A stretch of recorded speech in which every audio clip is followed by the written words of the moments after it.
নমস্কার বন্ধুরা, আজকে সাধারণ বরবটি দিয়ে অসাধারণ ভর্তা কী করে বানাবো তার রেসিপি আজকে আমি আপনাদের সাথে শেয়ার করব। তো চলুন দেখা যাক।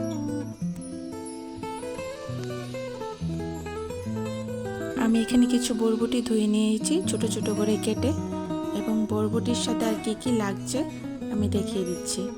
এখানে কিছু পরিমাণ কাঁচা পেঁয়াজ, 3টে শুকনো লঙ্কা, 3-4টে রসুন কোয়া আর 3টে কাঁচা লঙ্কা। আমি একটি কড়াইয়ের মধ্যে কিছু পরিমাণ জল নেব। জলটা খুবই অল্প নেব বরবটিগুলো সিদ্ধ করার জন্য, যাতে বরবটিগুলো সিদ্ধ হওয়ার সাথে সাথে জলটাও শুকিয়ে যায়। ওই পরিমাণে আমি এখানে জল নেব। কিছু পরিমাণ লবণ আমি এখানে দিয়ে দেব, দিয়ে ভালো করে বরবটি গায়ে লাগিয়ে নেব, এবং কিছুক্ষণের জন্য আমি বরবটিটাকে ঢেকে দেব যাতে ভালো করে সিদ্ধ হয়ে যায়।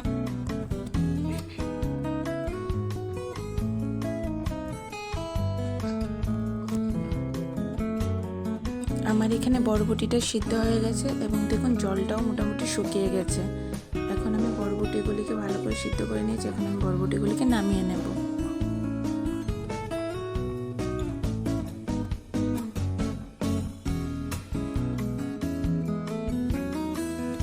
আমি এখানে কড়াইটা নিয়েছি, কড়াই গরম করে ভালো করে এখানে আমি একটু সরষের তেল দিয়ে দিয়েছি, এবং তার মধ্যে 3-4টে শুকনো লঙ্কা আমি ভেজে নেব। শুকনো লঙ্কাগুলোকে লাল লাল করে ভাজতে হবে, এবং মনে রাখতে হবে শুকনো লঙ্কাগুলো যাতে পুড়ে না যায়, কালো না হয়, তাহলে কিন্তু ভর্তাটা দিতে হয়ে যাবে। তার জন্য এগুলোকে ভালো করে লাল লাল করে আমি ভেজে নেব এই পরিমাণে। সেই তেলে আমি 3-4 কোয়া রসুন ভেজে নেব। রসুনগুলিকে সেম লাল করে ভেজে নেব, বেশি ভাজবো না, জাস্ট একটু নরম হওয়ার জন্য আমি রসুনগুলিকে ভেজে নেব। এখানে আমি কিছু পরিমাণ পেঁয়াজ দিয়ে দিচ্ছি, পেঁয়াজ এবং 3টে কাঁচা লঙ্কা। ওইগুলোকে আমি সেম লাল করে হালকা লাল করে ভেজে নেব, নরম হওয়ার জন্য, বেশি ভাজবো না।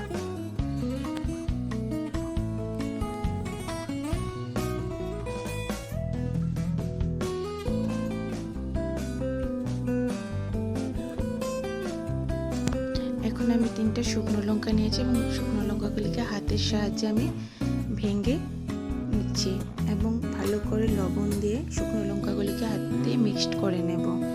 যত ভালো করে মিক্সড করব তত আমার ভর্তাটা টেস্ট হবে। তার জন্য আমি ভালো করে মিক্সড করে নিচ্ছি, এবং ভেজে রাখা যে রসুনগুলি ছিল ওইগুলো আমি হাতের সাহায্যে ভালো করে মিক্সড করে দেব।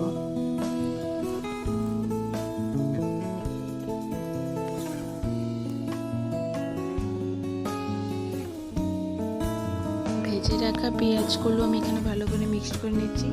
আপনারা চাইলে এখানে কাঁচা পেঁয়াজ ব্যবহার করতে পারেন। আমি ভাজা পেঁয়াজটি ব্যবহার করেছি, কাঁচা পেঁয়াজও ব্যবহার করা যাবে। তার সাথে আমি বরবটিগুলোকে নিয়ে নিয়েছি, একে একে বরবটিগুলোকে মিক্সড করে নেব।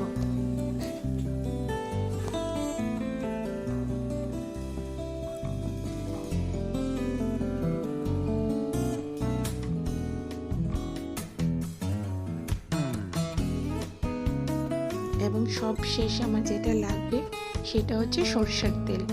সরষের তেল ছাড়া আমাদের ভর্তা কমপ্লিটই হবে না। তার জন্য লাস্টে আমি ভর্তার উপর কিছু পরিমাণ সরষের তেল দিয়ে দেব, এবং ভালো করে বরবটির সাথে মিক্সড করে নেব।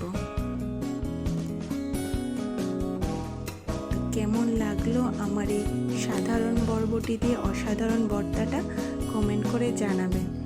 রাতের বেলা গরম গরম ভাতের সাথে এই ভর্তাটা খুবই স্বাদ। যদি ভালো লাগে বাড়িতে বানিয়ে খেতে পারেন।